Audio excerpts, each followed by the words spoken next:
Hello बच्चों, कैसे हैं आप सभी। उम्मीद करते हैं बहुत अच्छे होंगे। तो स्वागत है आप सभी लोगों का आप लोगों के ही YouTube channel top rank tutorials में। जैसे कि हमने आप लोगों से बोला था कि आप लोगों के लिए हम एक नया बैच स्टार्ट करने जा रहे हैं, जिसका नाम हमने रखा है जीरो टू हीरो। इस बैच में आपको क्या मिलेगा? आपको इस बैच में each subject like physics, chemistry, math, या 9th 10th के लिए साइंस, मैथ, अगर हम इनकी बात करें तो इन सब्जेक्ट्स में आपको जीरो से बिल्कुल स्टार्टिंग मिलेगी। और ये वीडियो आप उन बच्चों को ज़्यादा से ज़्यादा शेयर करें जिन बच्चों का बेस बहुत ज़्यादा वीक होता है, और इस चैनल को ज़्यादा से ज़्यादा सब्सक्राइब कराएं। ठीक है, तो स्टार्टिंग करते हैं हम। आज सबसे पहले हम क्या करेंगे, इसमें आप लोगों के जो क्लास 10th का जो साइंस का पेपर होता है बोर्ड का, उस बोर्ड एग्जाम में जो हमारा सिलेबस होता है उसका वेटेज कितना है, किस यूनिट का कितना मार्किंग रहता है, वो सब हम इसमें डिस्कस करने वाले हैं। ठीक है बच्चों, तो चलिए स्टार्ट करते हैं। तो आप लोगों को स्क्रीन पर दिख ही रहा होगा ये, जैसे कि हम आपसे बताएं, ये आपका कोर्स स्ट्रक्चर हो गया क्लास 10th के लिए। ये आपका सेशन है 2025-26 एनुअल एग्जामिनेशन। जैसे कि आपको दिख रहा होगा, यूनिट नंबर आपको इसमें दिख रहे हैं, 5 यूनिट आपके रहेंगे। और यूनिट का नेम क्या क्या है? Chemical substances, nature and behaviour, world of living, natural phenomena, effects of current, natural resources. अगर फर्स्ट यूनिट की बात करें तो यहाँ आपका रहेगा 25 मार्क्स का, और सेकंड यूनिट की हम बात करें तो ये भी आपका 25 मार्क्स का रहेगा। थर्ड यूनिट आपका 12 मार्क्स का रहेगा। फोर्थ यूनिट आपका 13 मार्क्स का। फिफ्थ यूनिट आपका 5 मार्क्स का रहेगा। और जो आपका टोटल होगा वो कितने मार्क्स की थ्योरी होगी? 80 मार्क्स की। ये आपकी टोटल थ्योरी 80 मार्क्स की रहेगी सर। ठीक है, तो अगर आपको इसमें सब्जेक्ट वाइज मैं बताऊं तो फर्स्ट यूनिट जो आपकी रहने वाली है सर, ये आपकी रहेगी केमिस्ट्री से। ठीक है, जहां पर हमें 4 चैप्टर पढ़ने के लिए मिलेंगे। और जो हमारा सेकंड यूनिट है, ये आपका बिलोंग करेगा बायोलॉजी से। ठीक, इसके बाद जो थर्ड यूनिट हमारा है यहाँ पे, ये आपका फिजिक्स से बिलोंग करेगा। सेम आपका जो फोर्थ यूनिट आपका है इफेक्ट्स ऑफ करंट, ये भी आपका फिजिक्स से बिलोंग करेगा। और जो रेस्ट में आपका 5 यूनिट है नेचुरल रिसोर्सेज, ये भी आपका बायोलॉजी से ही रहेगा। ठीक है बच्चों, तो इसमें क्या होता है, जो हमारा फर्स्ट यूनिट है chemical substances, nature and behaviour, ये आपका क्या है? केमिस्ट्री का पार्ट है। और आज हम आप लोगों के लिए केमिस्ट्री का ही सिलेबस डिस्कस करने वाले हैं। तो इसमें क्या है, देखिए, ये हमारा मटेरियल्स है जो हम आपको डिलीवर करने वाले हैं। तो हमारे पास ये फर्स्ट यूनिट है chemical substances, nature and behaviour. ठीक है बच्चों, तो फर्स्ट यूनिट में हमारे 4 चैप्टर रहने वाले हैं, जैसा कि आपको मैंने बताया ही था। तो फर्स्ट चैप्टर हमारा क्या रहेगा इसमें? Chemical reactions and equations.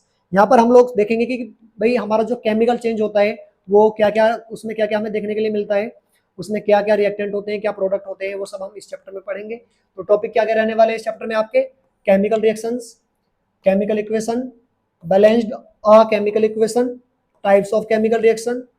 Type of chemical reaction की अगर हम बात करें तो यहाँ पे कौन कौन सा रहेगा? Combination, decomposition, displacement, double displacement, precipitation, endothermic, exothermic, and the last आपकी रहेगी यहाँ पे ऑक्सीडेशन एंड रिडक्शन। ठीक है बच्चों, तो ये आपका फर्स्ट चैप्टर होगा जो कि आपका केमिस्ट्री के फर्स्ट यूनिट से आपका बिलोंग करेगा साइंस में। ठीक, इसके बाद नेक्स्ट चैप्टर आपका इसी में होगा एसिड्स, बेसिस एंड सॉल्ट। इसमें क्या होगा बच्चों? एसिड्स एंड बेसिस की क्या रहने वाली है? डेफिनेशन टर्म्स रहने वाली है कि वो H+ आयन कैसे रिलीज करते हैं, OH- आयन कैसे रिलीज करते हैं, identification using indicators, chemical properties, examples, कौन कौन से एसिड हमारे एग्जांपल्स में आएंगे, uses, neutralisation, concept of pH scale, ये सब हम इस चैप्टर में पढ़ने वाले हैं।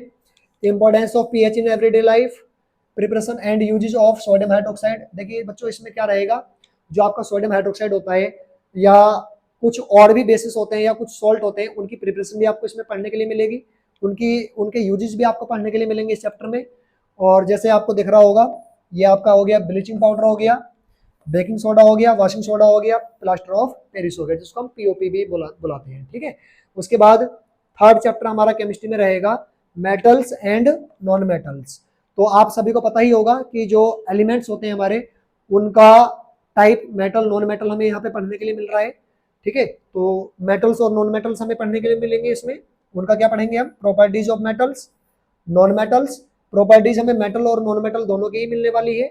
रिएक्टिविटी सीरीज, और formation and properties of ionic compound यहाँ पे आपको देखने के लिए मिलेगा। बेसिक मेटलर्जिकल प्रोसेस, कोरोजन और एंड इट्स प्रिवेंशन, ये टॉपिक आपको इस यूनिट में, इस चैप्टर में पढ़ने के लिए मिलने वाले हैं।